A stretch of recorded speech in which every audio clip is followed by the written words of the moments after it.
Okay, great. Well, thank you everyone for joining us on this very hot day. To give you a bit of a sense of what's going on, my name is Daphne Edis, and I'll be chairing the webinar, and I'm a PhD candidate at the Amsterdam School for Cultural Analysis. My background's in film and media studies, and my current research focuses on the impacts of global video on demand services like Netflix on European cultural production practices, particularly as related to television and film production and regulation. So what we're going to do is first, I'll introduce our Global Digital Cultures project a bit, and then each of our speakers, and then they'll each give a brief presentation, but keeping it relatively short so that we have lots of time at the end to have a panel discussion and audience Q&A. So also please at any point write your messages in the chat, and then we'll try to get through as many as we can later. So our project is called Cultural Diversity in the Age of Global Digital Media, and it's funded by Global Digital Cultures. So I'd like to also take this opportunity to thank GDC for giving us the framework to conduct our research and also organize this webinar. We're an interdisciplinary team of researchers, including Dr. Kristina Irion from the Institute of Information Law, who's actually one of our speakers today. And then we have Dr. Joris Ebbers from the Faculty of Economics and Business, who I believe is joining us in the audience. And then Professor Dr. Rens Vliegenhart from the Amsterdam School of Communication Research. So our project uses the context of the EU's amended Audiovisual Media Services Directive, which I'm sure Kristina will tell you more about, to examine cultural diversity policy and its effectiveness for nonlinear video on demand services. So in particular, we conducted a case study of Netflix in the Netherlands to improve our understanding of how the promotion of European works impacts the European operations of global VOD services, but also local media industries and just some of the challenges related to regulating nonlinear services. And we submitted a paper based on our research to a journal in March, which will hopefully be published later in the summer. So if this is of interest to you, hopefully you'll be able to read more at that point. So now I'm going to introduce our speakers. We have a panel of 3 great speakers with very different backgrounds. First, we have Kristina Irion, who, as I mentioned, is an associate professor at the Institute for Information Law. Her background is in sort of how digital technology transforms and shapes European values. She's published on EU competencies and looked at European media systems, and a lot of her research has contributed to public policy. Then we have Arie Lansmeer, who is the director of the Association of Dutch Audiovisual Content Producers, or the NCP as they are called in Dutch. He's actually an alumni of our university, so welcome back. He worked for the financial industry and also with the telecommunication industry in Vodafone, Ziggo, and Liberty Global. And in his current position, he works mainly in the field of public policy and represents Dutch content producers and their interests. And then lastly, we have Doreen Boenekamp, who is a seasoned chief executive and expert across various disciplines in the screen industry, with a lot of experience in sort of Dutch and European audiovisual policies. She works as an independent advisor in various board positions and also is, amongst other things, the chair of the Open Method of Coordination Group of Member States experts on co-productions in the audiovisual sector for the European Commission, and has held a lot of positions in film festivals, including the CEO of the Netherlands Film Fund for many years. So with that, I would like to first give the floor to Kristina to sort of give us some background on this directive we're talking about. Okay, thank you so much, Daphne, for this great introduction. And what she didn't mention is Daphne has been really the glue of our project, keeping us all together, our different working rhythms and speeds, and made sure that it all comes together. And that is actually a big pro when you have a project that stretches over several faculties. I have the pleasant task to warm you up on a directive with a really difficult name, because the European Union tried to find something inclusive for online content, but exclude, for example, radio and print. So what they came up with is called the Audiovisual Media Services Directive.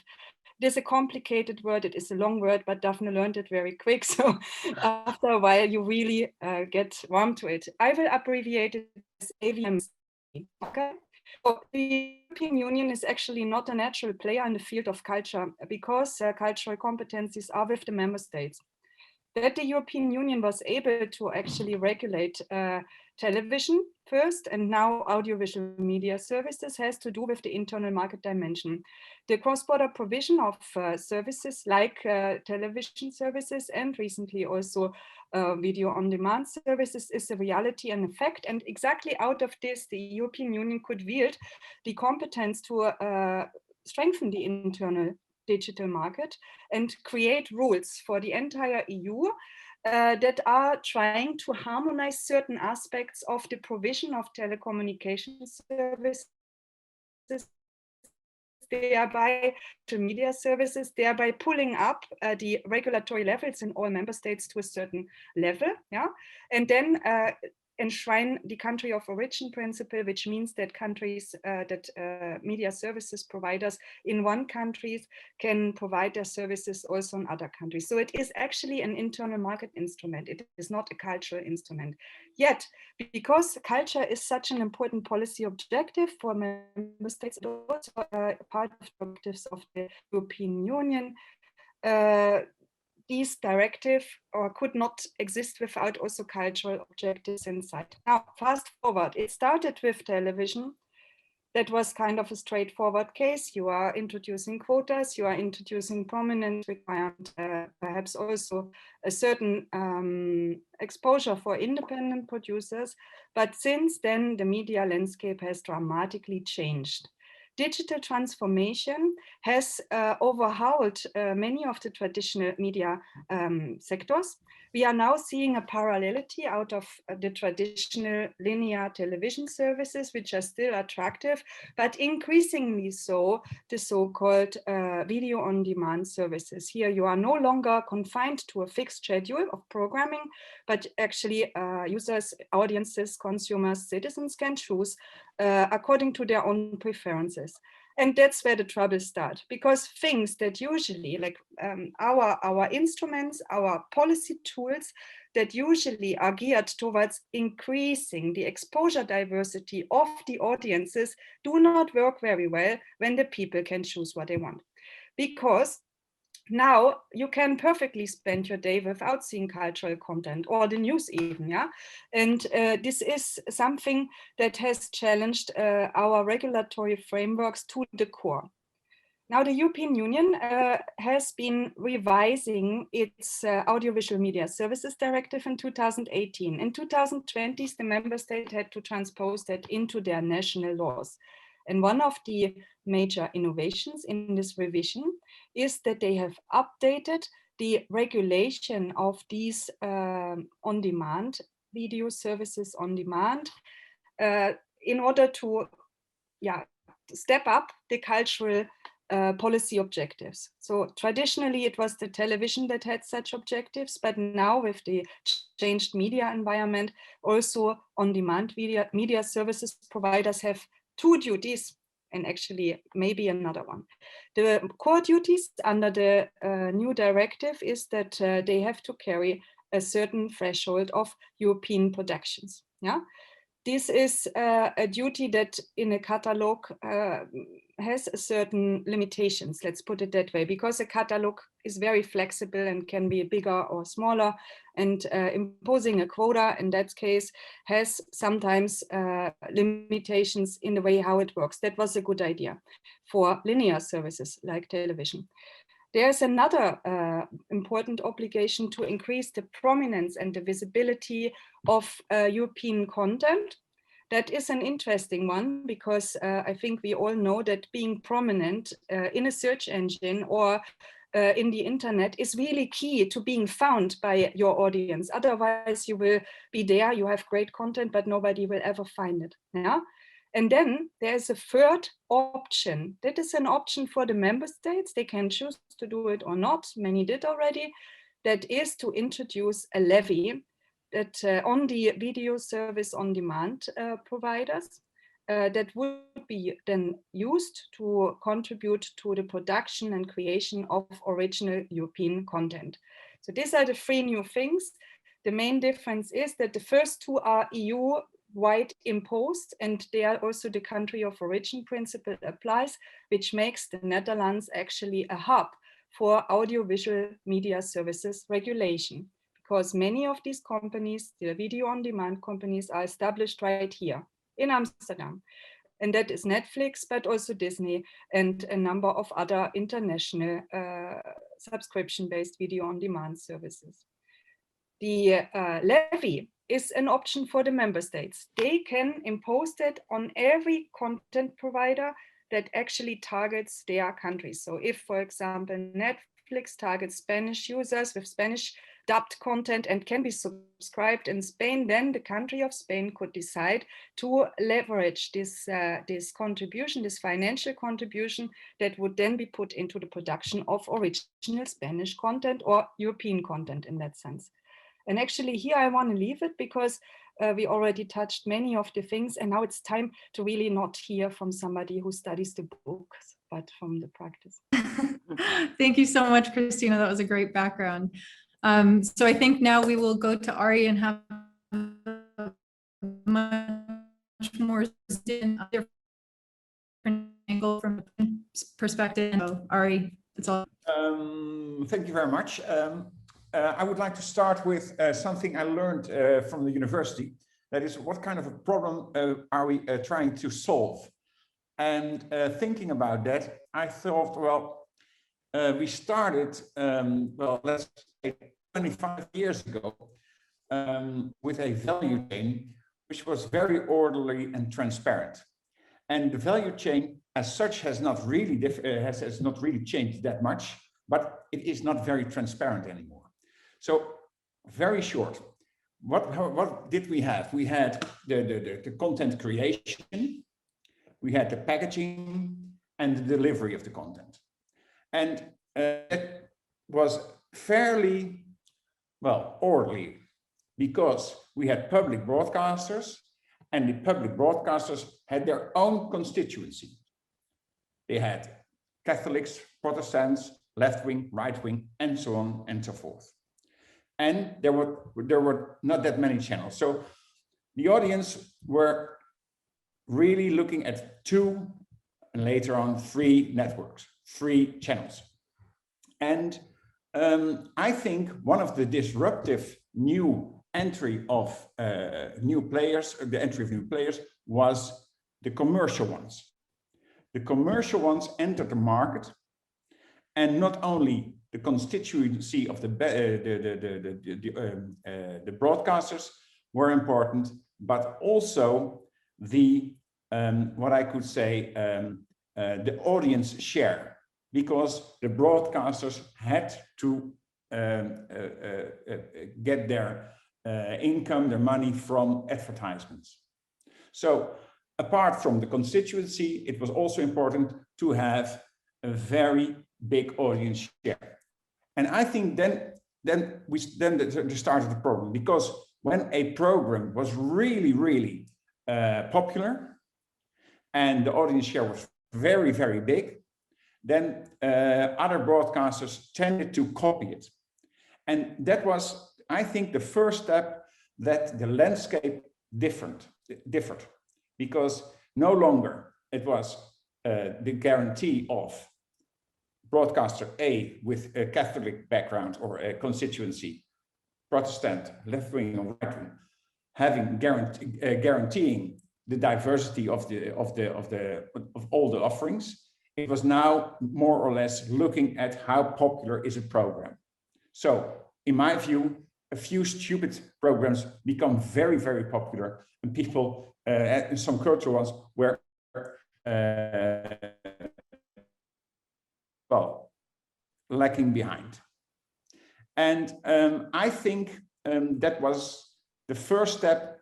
I think that we created a problem. And the problem then became, I think, in the first, well, my first idea was that the problem then was the start of Netflix. And I know that some person from Netflix, I saw them reacting on my LinkedIn, that they're watching this seminar.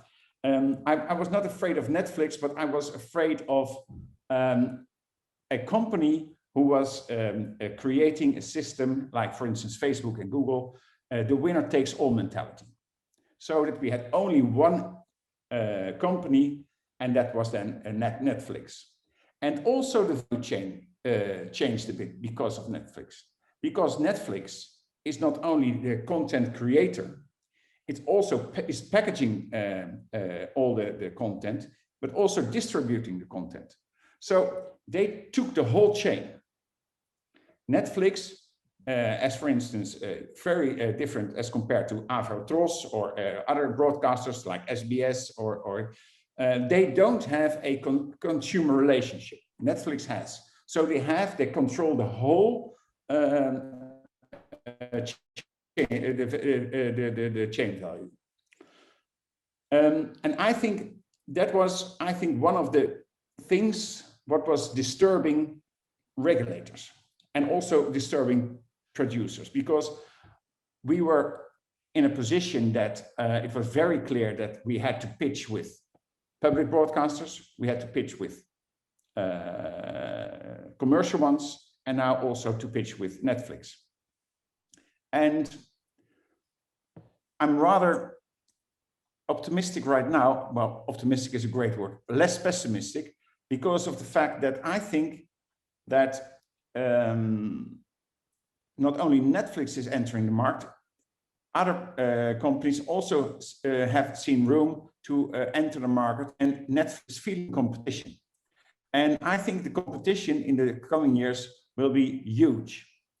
And for instance, Amazon taking over MGM for $7 billion. It's a massive spendage on content. And what I'm afraid of is you can spend $7 billion and buy, for instance, James Bond. If you buy MGM, you buy James Bond. Why should you invest in Dutch productions? And I think, but Doreen will and I will discuss this with Doreen. I think that there are still chances for producers in the Netherlands and other European countries. For instance, we have seen now, and I would like to ask that to Doreen, why is it that the Nordic countries are so very successful with, I think they call it the Nordic noir. There is a kind of new series with what I see is blue and gray, depressed, well, like my character, and is also very popular on Netflix. And also BBC is now copying that because of the success of Netflix. What I am a bit worried of is we now see that Netflix has success in, well, for instance, Norway and Denmark and Sweden and so on. And I am a bit confused whether and why we in the Netherlands do not have at this moment this kind of signature series, so to speak.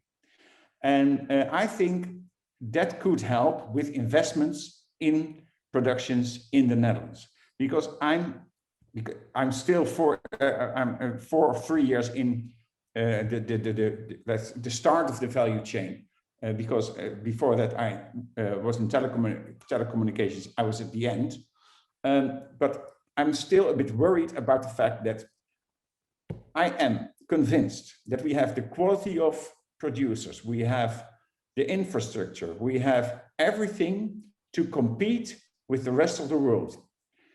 But still, we don't have the success that Nordic countries have. So this would be a question to Doreen, if she has any ideas of how this could be changed.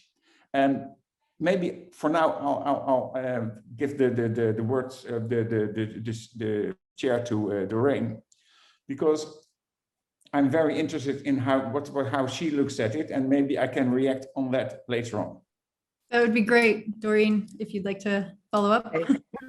I first would like to add something to what Kristina said, because when you're looking at the EVMSD and to the financial obligations that member states can impose, it's either a levy or an investment obligation or a combination of the two. And this, of course, is something which is quite important to notice, because at the moment, a majority of the member states is implementing these kind of financial obligations, and some of them are choosing for the investment obligation, others are choosing for a levy system, but there are also some of them are choosing for both. And you can have a choice. For example, in Belgium, you can either choose the levy or an investment obligation, while in France, for example, it's a combination of the two. And also, if you look into the way that the member states are imposing these obligations, the percentages differ quite a lot. A lot of them are circulating around 2%, but they go up to 25%. So there are. It's great that we have the possibilities as member states to actually, because it's a way to include the streamers within the ecosystem. Because I think it's on one hand side, it's great that they are there because they have huge possibilities to finance productions, whereas it has always been a struggle to have enough funding for your and financing to complete your budgets in Europe. So it enables producers to make big budget productions. At the same time, while at the national level, you see quite a lot of differences between the member states on how they are implementing the AVMSD. This is something we just need to keep on looking into, because also when you look at the Dutch industry, it doesn't stop at our border. We're part of a much bigger system. We want audience to see our content also across borders. We're part of the whole game. And also, when you look at it from the co-producing standpoint, because in Europe, co-production is very strongly visible everywhere, and there have been researches that co-productions reach out to over 3 times more audiences than only nationally funded productions do. So it's also, when you look at the implementation of the AVMSD, it's also important to look into the possibilities how we can keep up our best practices with these co-productions. Because obviously, while the streamers have a huge hunger now to also invest in local content to reach out to the local audiences, it will be a challenge, like I explained, to involve other financiers, other producers, to combine budgets and to make them into a co-production. So how will it be affected? How will this be affected is a thing that we should look into. And about your question, Ari, about the Nordics. In the Nordics, they have made a decision a lot of years ago to really invest in the quality of the content and fueling much larger budgets to fewer productions, so actually raising the budgets, and by doing so, actually raising the quality of the content that they offer. They also earlier than we did engaged into series, so they have a much longer tradition. This is why they are far ahead. We actually started off later. We were there, then we stopped, and then we took up again. But the Netherlands is still catching up what is happening all around us, trying to catch up with the big budgets that are nowadays in place. When you look into series, and there's still a lot of work to do. And another thing that they did very cleverly is that this whole co-production organization, they actually organized it amongst the Nordic countries. So they collaborated really together with the Nordic countries, not only by including talent from the different countries, but also by releasing those series and films amongst all those countries. And this made them into a very strong territory. At the same time, I totally agree that when you look at the Netherlands, the talent is there, the producers are there, the directors are there, the writers are there, and you just have to see how you really can push the industry forward within this new day and age. And when I come back to the different instruments that are now on the table, with, for example, the investment obligations and the levy systems, you have to keep in mind that it's not only about production financing. When you look into what is happening in the Netherlands, the independent film industry is under huge pressure. Financing production budgets is under huge pressure because the traditional partners, they see their turnover dropping, so they can invest less. And producers have really problems with packaging their productions. At the same time, this is the same for independent distributors. Fighting in a market where there is enough money, but not at the right table, or not at all tables in a good balance. Maybe I should put it like that. Because so I think the most important thing that now should happen is that we work towards new deal structures within the whole value chain. For example, for much greater transparency amongst the whole value chain, because if you don't know who you're dealing with or what you're dealing about, what is your deal worth? And this is a struggle, because especially when it comes to streamers, we all know that we know nothing. It is a big black box. At the same time, while competition is growing at the moment, this also might influence this attitude of the black box, because for filmmakers, for producers, but also for funders, it's key that success is disclosed, because you can also, when your production has been successful, when you are a director or producer, you know this will help you with your future projects. This has always been the case. This is how the market operates, and now they can always show the results from what the production has done in the box office, at the cinemas, how the performance was at festivals. And it would be great if great, and not only great, but really necessary, that also the success on streamers amongst all the viewers is being disclosed, because it helps with future projects, not only to obtain new funding, but also to make sure that you know as a filmmaker who you're working for. You're working not for your financiers, you're working for an audience. You want to know your audience, and it will help create better content. So these are, but there are many key things that should be that should be handled. But well, it comes down that there is a real good framework needed for the whole industry to collaborate and to make new deals, and from especially the perspective to make sure that we have a cultural diverse production, not only in the Netherlands, but in the whole of Europe, and that not only the Netherlands, but the whole of Europe becomes a competitive or a territory that can compete with the rest of the world.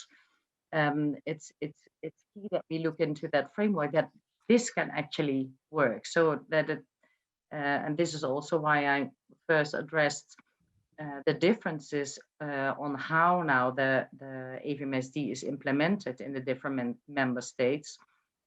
We should look into that, because on the whole, Europe should become much more competitive, because there's so much talent, and for the Netherlands specifically, that is also the case. So, and when you look into also the position of the independent producers, they need to be put into a position, they have been put out of the position because the market and the value chain is not functioning anymore, so they can actually have their business.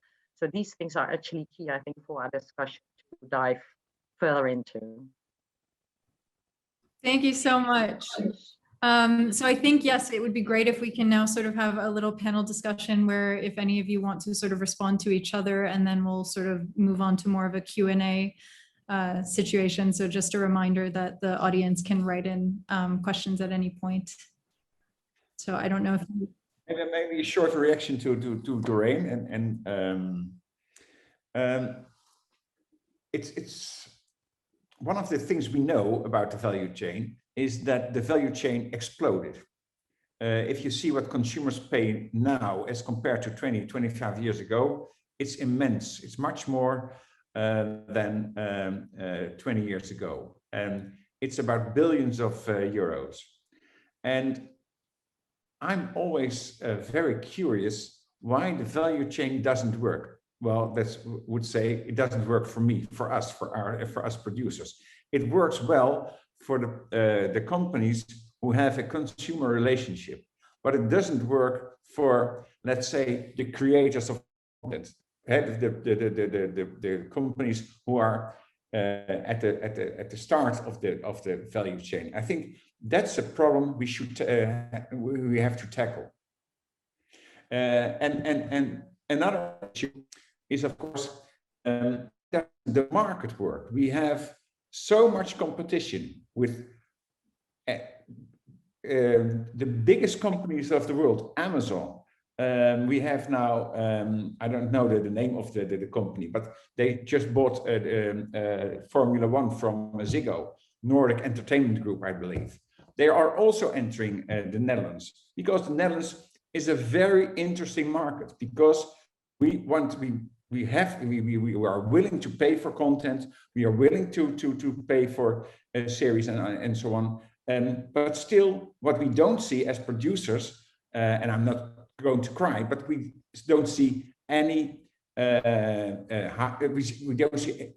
don't see higher margins, and it's still a bit difficult. On the other hand, we have in the Netherlands, we are very big in developing formats, Big Brother and so on.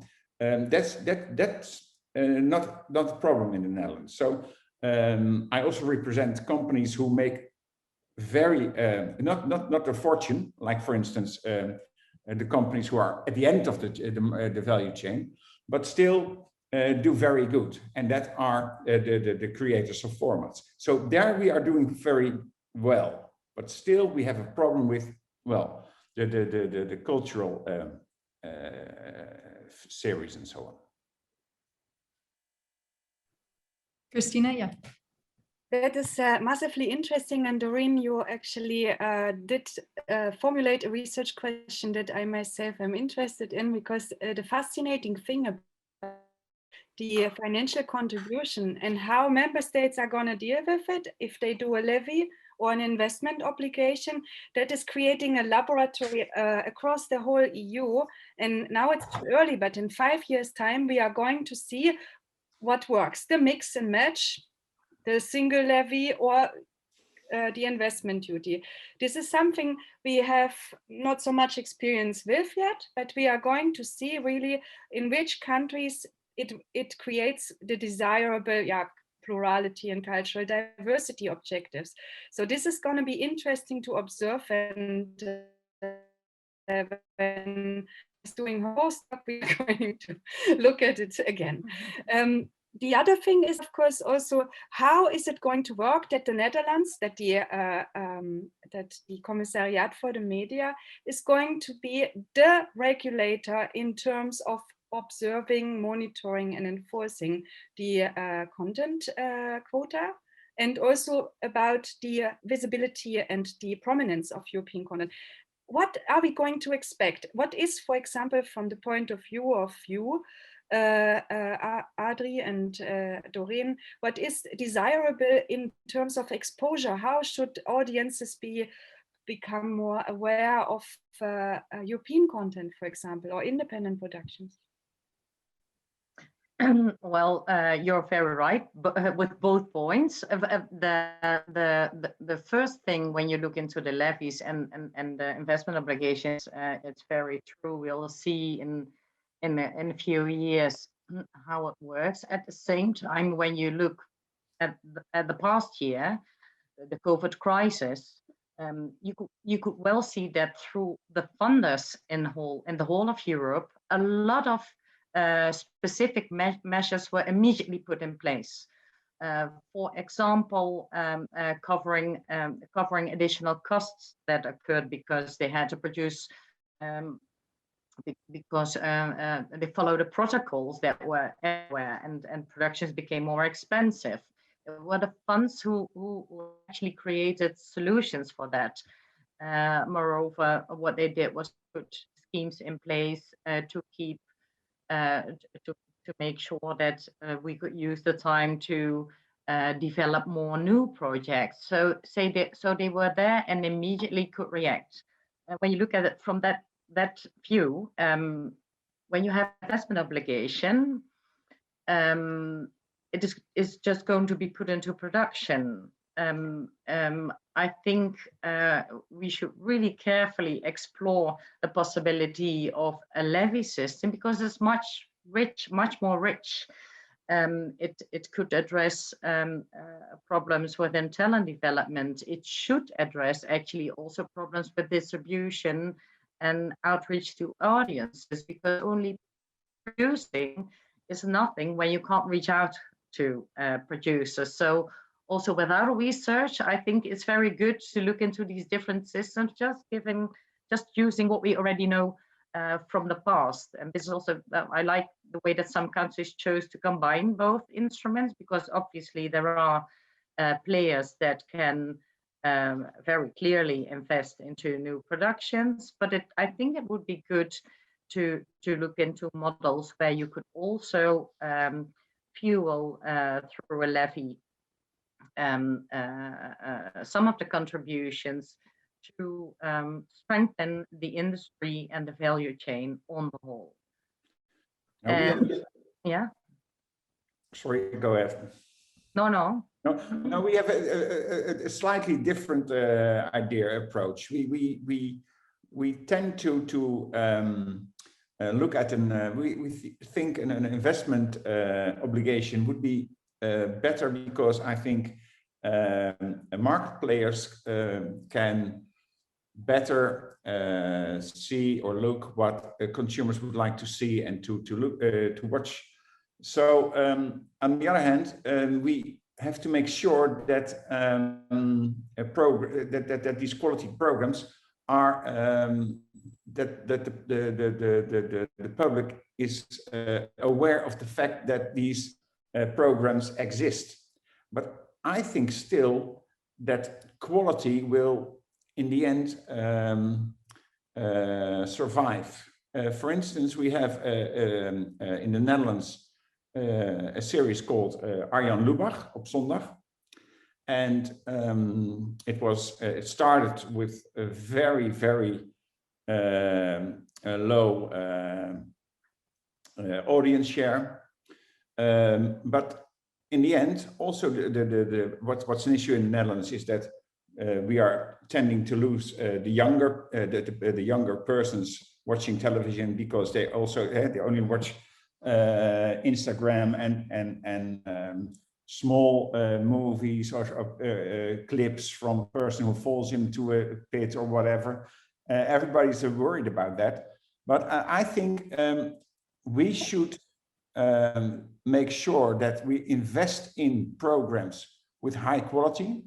And the question to Doreen and to you is, I think that broadcasters, Netflix, Amazon, are maybe in a better position to decide what quality is and what is not. Thank you so much. I think I see a hand up in the audience. I just wanted to check yours. Did you have a question that you wanted to ask? And are you able to unmute yourself, or yeah? Yeah, I have to unmute myself. Thanks, Doreen and Ari, for your time also during the interviews. And now it's really fun and interesting to learn more about what's actually happening at the moment. I have a question for both of you, or actually anyone in the audience. So there is this discussion between either a levy or an investment obligation, but are there any European countries that are already experimenting, or maybe you can envision certain experiments where there is an investment obligation with certain restrictions? So for example, we know that the public broadcasters at some point had to buy a certain percentage of content from independent producers. So could you imagine something like that? So there's an investment obligation, but it should be a certain percentage from independent producers with certain restrictions or pre-selection of qualified independent producers. Is there anything like that happening, or could you imagine that going to happen? This discussion is very much going on, and there are some examples. I can't give them all by heart, but I think in Portugal there is a levy which 100% should go to independent producers, for example. They also fuel it to local language productions. In general, the discussion is more or less around 75% that should fuel into the independent producers. Of course, it differs also when you are talking to a country with a world language like French or Spanish or whatever, because for them it's easier also to use the linguistic criteria to fuel the money too. I think for the Netherlands that's quite tough, because we don't only want to produce Dutch language films. We are very often involved, and even ourselves initiating international co-productions when the language is not necessarily in all production Dutch. So these kind of criteria differ as well quite a lot. And what Kristina mentioned before, I think our regulator has a huge responsibility towards the whole of Europe. Everybody is looking at the Netherlands, because the way the prominence obligations and of course also the 30% obligation in the catalogs is going to be monitored and controlled, is going to set the tone for all the others. So I know that people are a little bit scared, because the Netherlands has this always this position for minimum implementation, not interfering too much, and also when you look at into the first signs how it is going to happen, a lot is going to be left over to the streamers how to report on the obligations. So I think this is a thing that we should also be very much on top of, all of us, because again, it doesn't make sense when you are going to put investment obligations or levies on or whatever, or just when you can't ensure that these productions are going to be seen, and not only to be seen, I think to really ensure a sustainable industry, it is also key that producers can hold on to their IP, that they have a back end, that they can build and grow their companies. If you don't take care of that and put them in that position, we can thrive very swiftly towards an industry where you only have service production. And this, I think, will affect the diversity of the content quite a lot if you don't manage that properly. I couldn't agree more. I completely agree, and that's the reason we have this discussions also with Netflix. Should the marketing budget be part of the 6% levy or investment obligation? I say I would make it 8%, and then it's okay. But no, I think that marketing of the content is key. One should know that something exists. So I completely. Thank you. I just saw we have a question in the chat too, which I think, Doreen, you just partially answered. It's about sort of more concretely what the legal implications are for the Netherlands as country of origin to Netflix and other companies headquartered here. So I think you and Kristina have sort of spoken about that in broad terms, but I'm not sure if there's anything. Maybe Doreen or can tell something. We have a proposal now here in the Netherlands. Yeah. And well, yeah, there are two things. Of course, you have the regulatory level, and then it's up to the regulator how they actually design the scheme or the criteria, how the service providers have to report on the results. I think actually it should be decided much more on an ERGA, on a European level with all the regulators, because it's key to all countries, and it should be one set of rules and one way to count and one way to actually deal with these problems, because everybody is doing everything differently.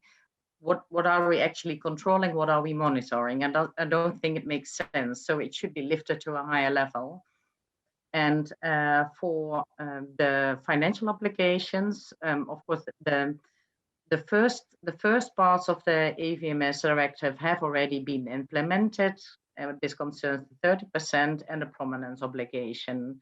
The next step, it hasn't been done at once in the Netherlands. The next step is to implement the financial obligations.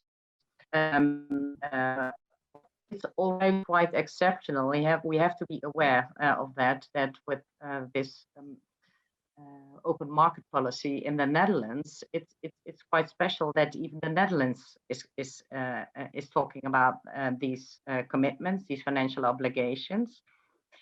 So our government is very much aware that the market is extremely disturbed, and these financial obligations are necessary. Now the question still is how.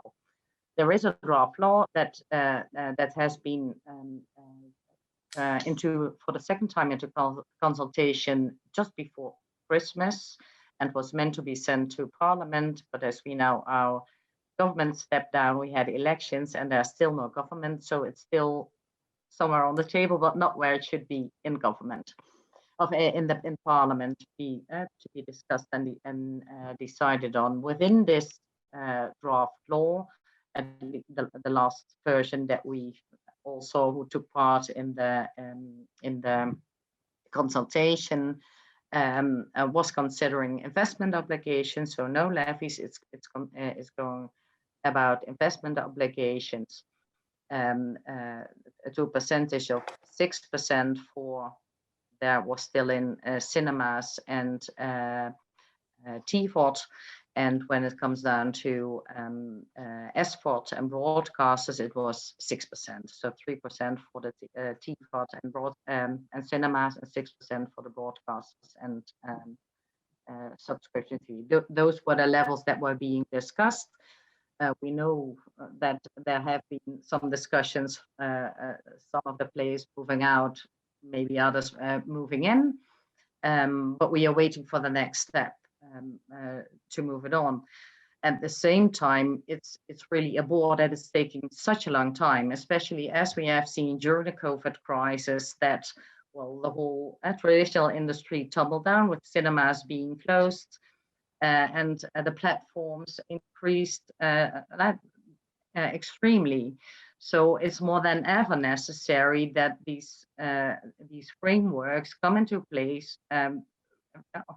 swiftly, very soon, and also when drafting the policy, we should make sure that when it's going to be in effect, we shouldn't have to wait as an industry that for years for the first monies come out. The way it was drafted now, there was some period in between of a couple of years or 3 years before even the first money would come out. So the later it's going to be put in place, the later these financial obligations will actually be there for the industry to create another balance. And I think because of what we learned in the past year, and seeing what the examples in other countries who have been continuing working on this transposition. We should at least ensure that when it is implemented, it can immediately have its effect, so that we shouldn't wait for it for financial obligations one way or the other to come out of it, to strengthen the industry on the whole. We have a couple more questions, if we can try to fit them in. So the first one is, in the video industry, games are often available on different platforms. If you want to strengthen the position of independent film and TV series producers through IP ownership, do you think it would help to introduce regulation that limits exclusivity of content rights / ownership by streamers with a dominant market position, for example, by allowing a limited time of window for exclusivity when it comes to distribution, or is this already the case?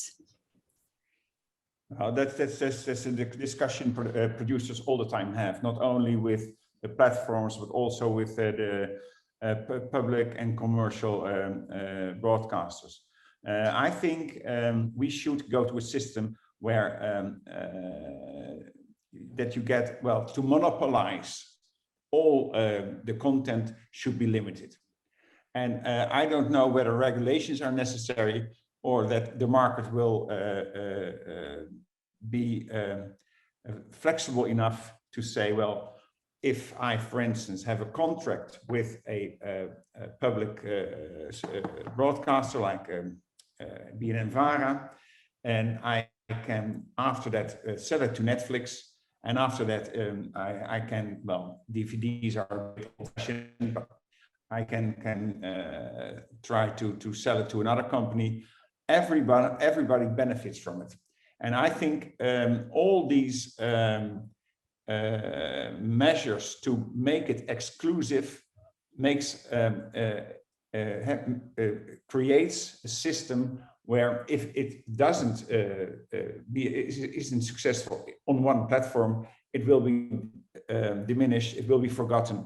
And I think that would be, that is, I think, a problem which should be solved. And I don't know whether regulations are necessary. We see now that, for instance, one of the platforms, I don't know whether it's I can tell you which one, but one of the platforms is saying, well, we did 6 years, but 3 years is also okay, because we want to have it, and we don't want to pay that much. If it's 6 years, if it's 3 years, we'll pay you less, but then you're free to sell it to somebody else. I agree. I think the outreach of the productions and the diversity will grow if you make everything inclusive. So I think it's very important to look into that. At the same time, there are different ways of exclusivity, and when you look into the streamers, because they have so much money, it becomes exclusive just by getting all the rights and holding on to it. And producers and filmmakers, of course, always argue that when you don't make use of all the other rights, why holding on to them? Then make use of them and make sure that this production is going to be seen on different platforms, because audience behavior, of course, they are predominantly now on looking at streamers, but they behave all differently. So make sure that they can also see those beautiful films and stories and series on different platforms. I totally agree. One strange example maybe is one of the titles. It was a telefilm. I will not mention the title because many Dutch will watch. It's called Kuthoor, and it was very, very popular outside the Netherlands. And it was forbidden to show it here in the Netherlands. I think that's disruptive for the business.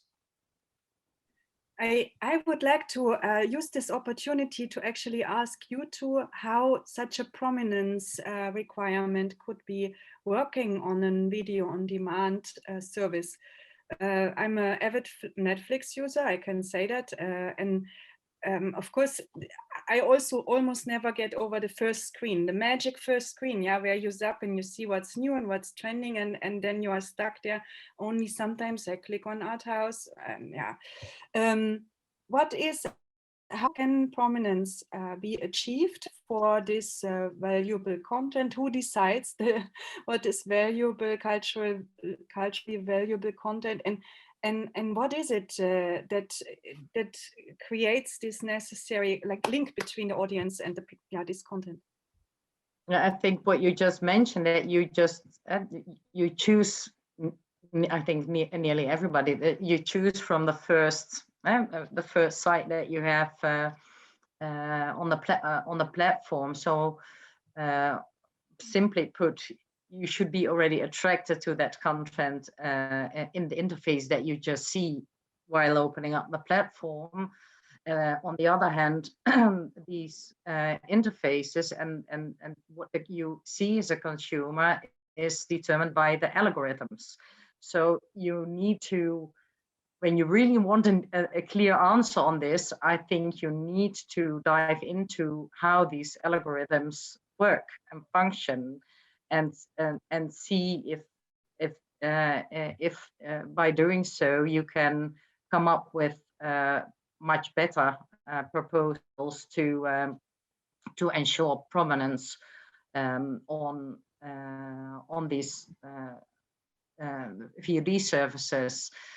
We are all sort of trying to make deals the old-fashioned way that we always have been making deals, but these are pretty much very new companies operating in a very different way. They actually act like the studios always did, the Hollywood studios, but because of this use of